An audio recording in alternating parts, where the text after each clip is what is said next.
Bonjour à tous, soyez les bienvenus. Si vous nous rejoignez sur France 24, c'est le journal de l'Afrique à la une de l'actualité. Ce drame humanitaire dans le bassin du lac Tchad, des centaines de milliers de déplacés fuyant Boko Haram se retrouvent confrontés à la famine, manque de nourriture et d'eau. À Kolofata, dans l'extrême nord du Cameroun, le CICR peine à répondre aux besoins de milliers de familles. La famine sévit aussi dans la corne de l'Afrique. Cette fois, c'est la sécheresse qui est en cause. Plus de 17 millions de personnes sont menacées. Reportage de Bastien Renouille au Kenya.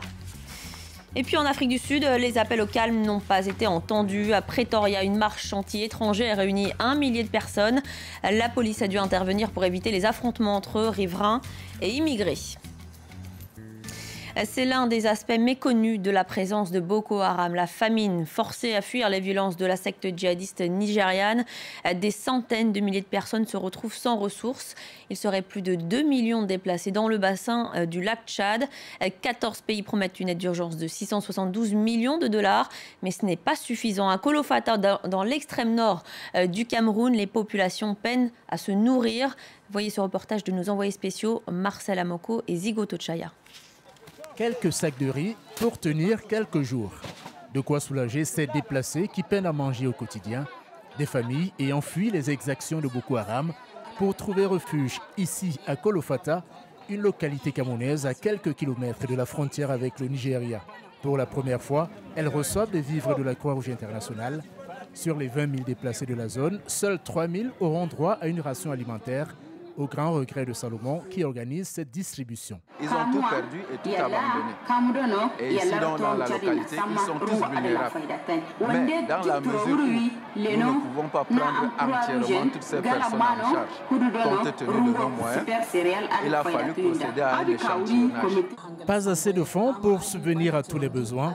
Une crise alimentaire dans ce drame humanitaire oublié dans le bassin du lac Tchad, où la famine menace des millions de familles, comme celle d'Ali, 25 ans. Il fait partie des heureux bénéficiaires, ceux dont la situation est la plus critique. Nous sommes faim. On n'a pas quelque chose à manger. On n'a pas trouvé le manger. Là, nous, après, on ne trouve pas le manger. Les Croix-Rouges aussi comprennent que ils sont venus pour aider nous. À quelques centaines de mètres, des dizaines de huttes à perte de vue.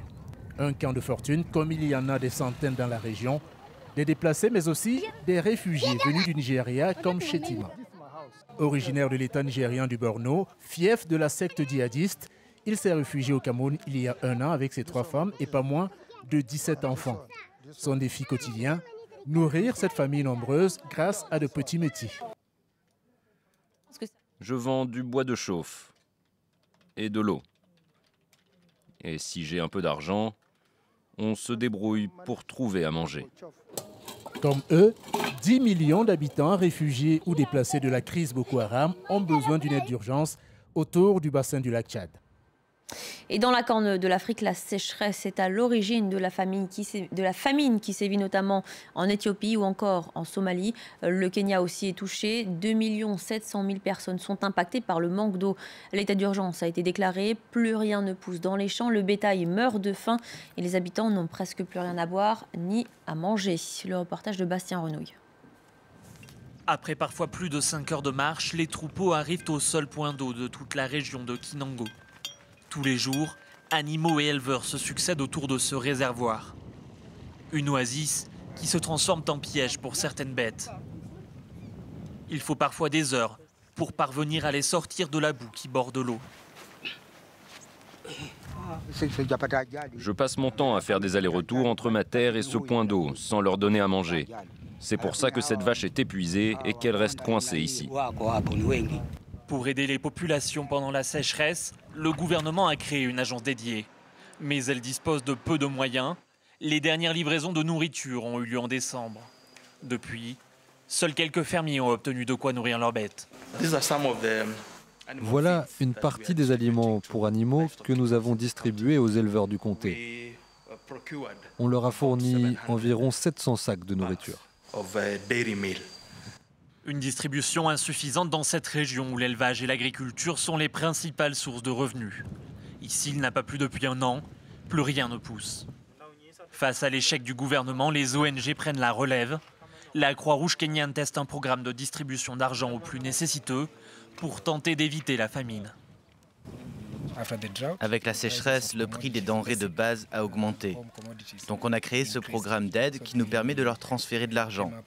Grâce à ça, ils pourront s'en sortir durant les 4 prochains mois. D'ici là, la prochaine saison des pluies devrait avoir lieu. Mais rien ne prouve qu'elle apportera suffisamment d'eau à la région. Les scientifiques sont formels. Les phénomènes de sécheresse risquent de se reproduire de plus en plus souvent à cause du changement climatique. En Afrique du Sud, cette nouvelle démonstration de haine contre les immigrés, près d'1 millier de personnes ont défilé dans les rues de Pretoria, une manifestation xénophobe qui a failli dégénérer en affrontement contre les populations étrangères, notamment les expatriés nigérians. Les forces de l'ordre sont intervenues, faisant usage de grenades assourdissantes et de lacrymogènes. Les précisions de notre correspondante Caroline Dumais. Ça faisait plusieurs jours que tout le monde appelait au calme. La ville de Pretoria, la police et le gouvernement de l'ANC. Car tout le monde craignait le pire. La Fondation Mandela avait même qualifié cette marche de la haine. Le pire, on l'a peut-être évité, mais la situation était chaotique.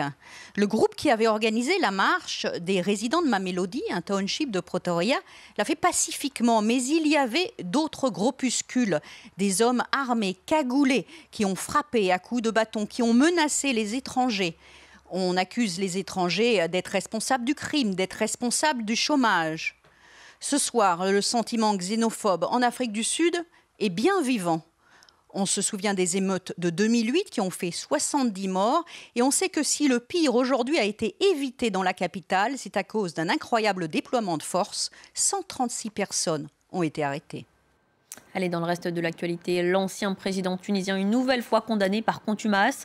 Exilé en Arabie Saoudite, Zine El Abidine Ben Ali a écopé d'une peine de prison de 8 ans ferme pour abus de pouvoir. L'affaire concerne la revente à un prix dérisoire d'un hôtel de Sidi Bou Saïd à l'un des membres du clan Ben Ali. Le gendre de l'ancien président qui vit, quant à lui aux Seychelles, a été condamné à 6 ans de prison ferme dans la même affaire. Et la chute de l'ancien président a entraîné une période d'instabilité politique. Durant cette transition, de nombreux Tunisiens ont quitté le pays, direction la Syrie. Le gouvernement fait aujourd'hui face au retour de centaines de combattants considérés comme terroristes. La société civile tunisienne est opposée à ces retours et souligne la menace pour la sécurité intérieure. Le récit en images de Laurent Berstecher. Mohamed Belhadj Amor n'a que 19 ans lorsqu'il quitte la Tunisie pour partir en Syrie. Capturé par les troupes de Bachar al-Assad, il passe près de 5 ans dans une prison de Damas. Mohamed a été libéré en janvier. Sa mère accuse maintenant le gouvernement tunisien d'empêcher son retour. Mon fils veut rentrer en Tunisie. Il veut gagner de l'argent et soutenir sa famille. La mort de son père l'avait bouleversé. Il est encore jeune. Il a été manipulé, mon fils. Le cas de Mohamed est loin d'être isolé. Entre 3 et 6 000 Tunisiens sont partis combattre en Syrie, en Libye et en Irak ces dernières années. Certains craignent maintenant de les voir rentrer en Tunisie. Comment ces personnes-là, ils vont revenir et ils vont avoir les mêmes valeurs que nous, le sentiment d'appartenance à la Tunisie. La déchéance de nationalité est formellement interdite par la constitution tunisienne. Officiellement, tous ceux qui souhaitent revenir le peuvent.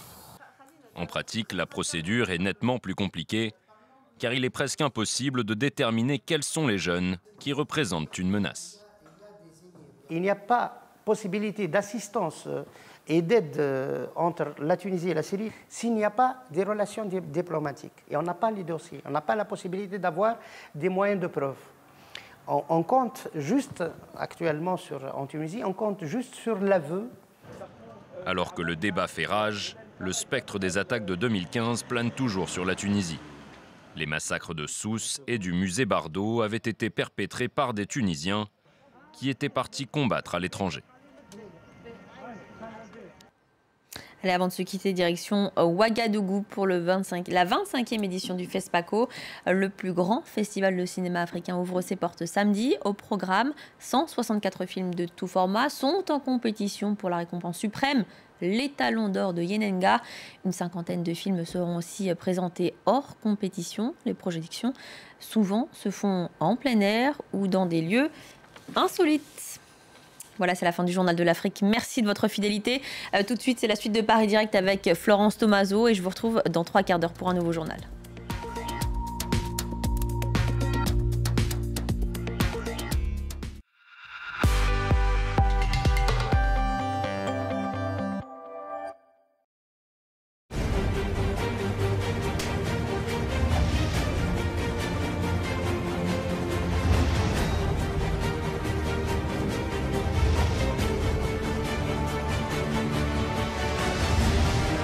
25 février au 4 mars 2017, 25e édition du Festival panafricain du cinéma et de la télévision de Ouagadougou FESPACO. Thème, formation et métiers du cinéma et de l'audiovisuel.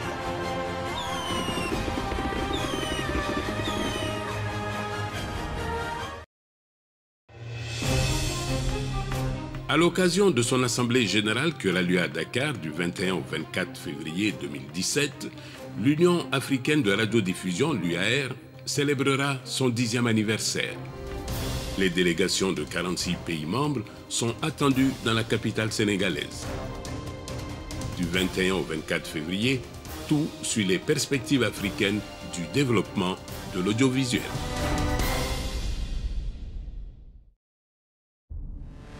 Pour faire du snowboard extrême, j'ai besoin du bon matos. Et quand je pars en expédition, c'est pareil. Pour organiser mon voyage, il me faut le bon outil. J'utilise Kayak. J'y trouve les meilleurs vols, hôtels et voitures. Je peux même voir s'il vaut mieux réserver mon vol maintenant ou attendre que les prix baissent.